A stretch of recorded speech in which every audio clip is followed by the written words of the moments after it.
Hello, Porsche fans, or really Ruf fans, because this is the first Ruf to actually have its own dedicated serial number as a manufacturer. It wasn't a Porsche, it was registered as a Ruf, or Ruf. Anyways, Para64, we have the 1986 version of this Ruf BTR slant nose in gray color. And that's a left-hand drive apparently.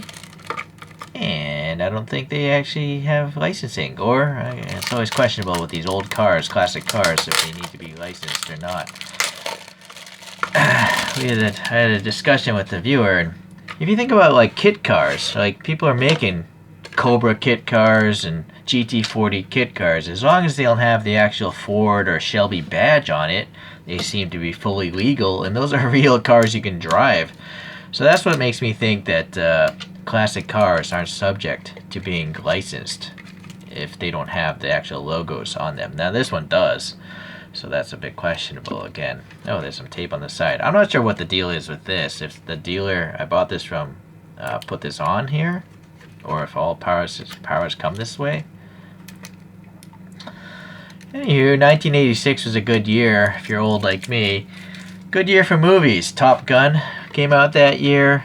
If you like anime, Castle in the Sky, a Miyazaki movie. But good year for comedies. Pretty in Pink, Three Amigos, Ferris Bueller's Day Off, Bueller, a funky fantasy called Labyrinth. If you like really disturbing movies, there's a movie called Blue Velvet. Alright, so let's take this off the stand. I really wish Para64 didn't make me buy this plastic box. You know, it's really bad for the environment, and I can't really display the models in comparisons because I'm too lazy to bring these things out. I would just rather have this in a cardboard box like Mini GT. There's no tow hooks or sensitive wiper blades on these models. It could be cheaper or a better model, you know, if they didn't have to make you buy that box, which probably has more material than the actual model itself. Alright, so, you know, who knows what gray that is versus what gray this is. Reading Wikipedia, these things were made between 1983 to 1989. Between 20 and 30 were made from a body and white chassis. And then there's an unknown amount of conversions. They never really kept track of how many cars they converted for customers. So, but I always thought this was a cool car. Car and Driver said this was the fastest car of its day. 0 to 60 was 4.3 seconds.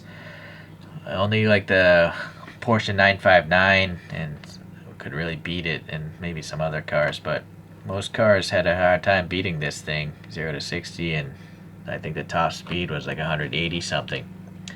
It was a flat 6 turbo engine making around 370 horsepower in rear wheel drive only. Alright, so the cement gray, I would call this thing.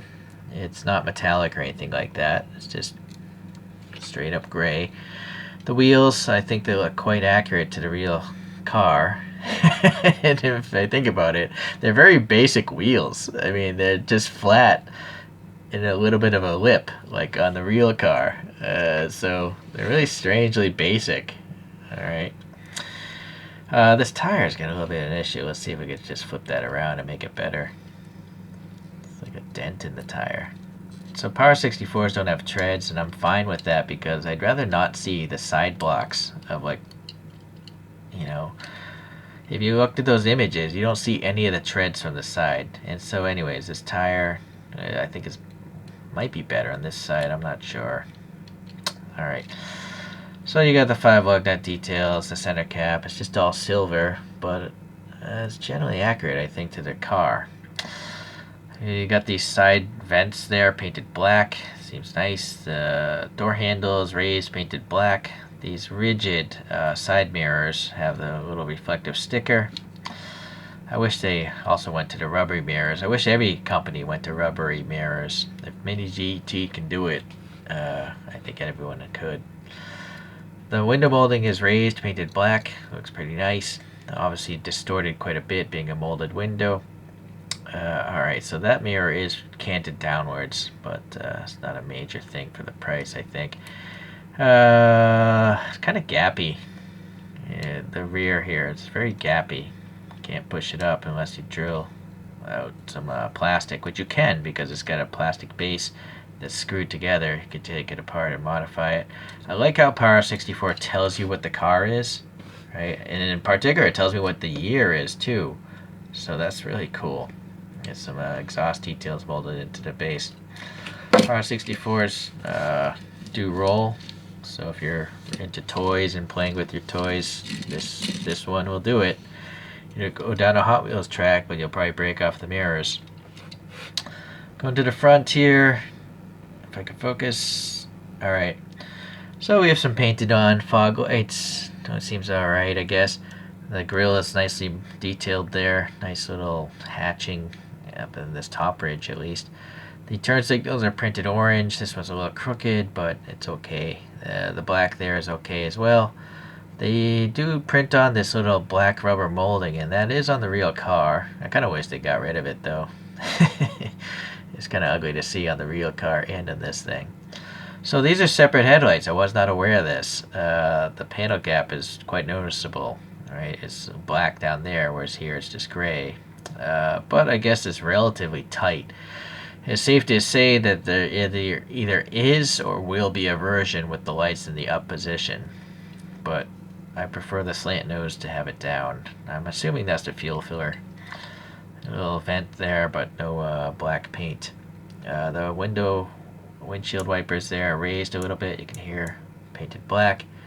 Okay, there's a little sunroof there apparently. The rear window, yeah, the molding is raised again, painted black. The rear wing, these are recesses, painted black, which is nice. And the rear wing itself, I believe, is plastic, maybe glued on. This whole thing is actually a separate plastic piece, it seems. Okay, what about this side? We got those funky US mandated bumpers, I think. Like rubber molding. Everything else looks pretty good. Funky bumpers in the back again. And then the red tail lights are clear, which is nice. Hold on, I hit focus again. There we go. It's nice to see some stuff printed in the license plate. It's Ruf BTR. That's barely an R. Alright, but that's not the fault of Para64. There does seem to be a Ruf badge there. Let me see if I can focus on it. Yeah, it's legible. Looks good. A little extra flash on the wing there. But being plastic, nice. You can get rid of that with a fingernail. Or a hobby knife would do an even better job.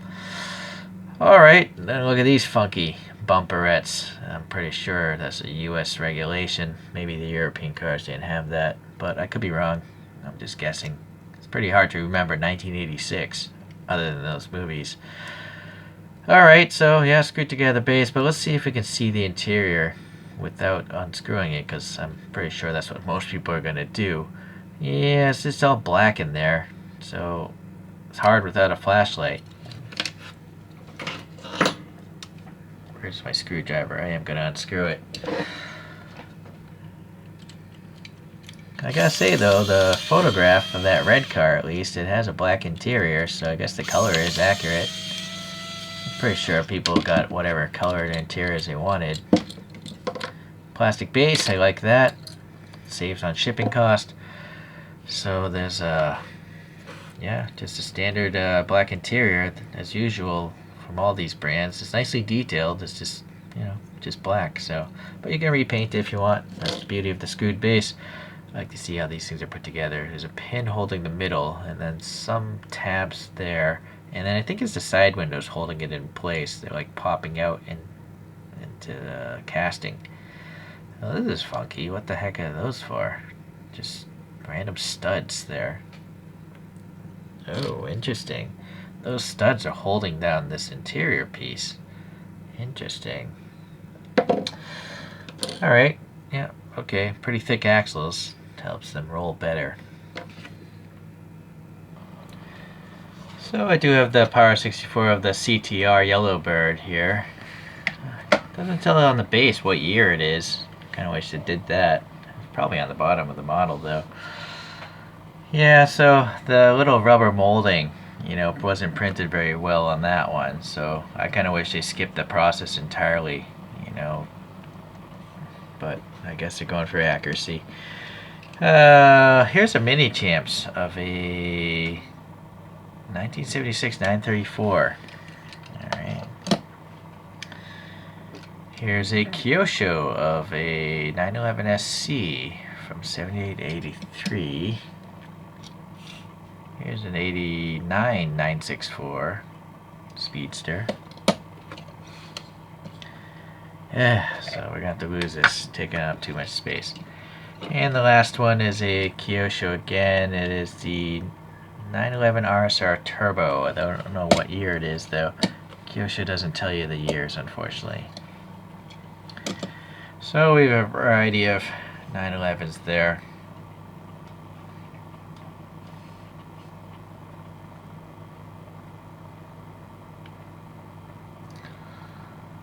Yeah, the slant nose is still a cool looking car, I think, even today.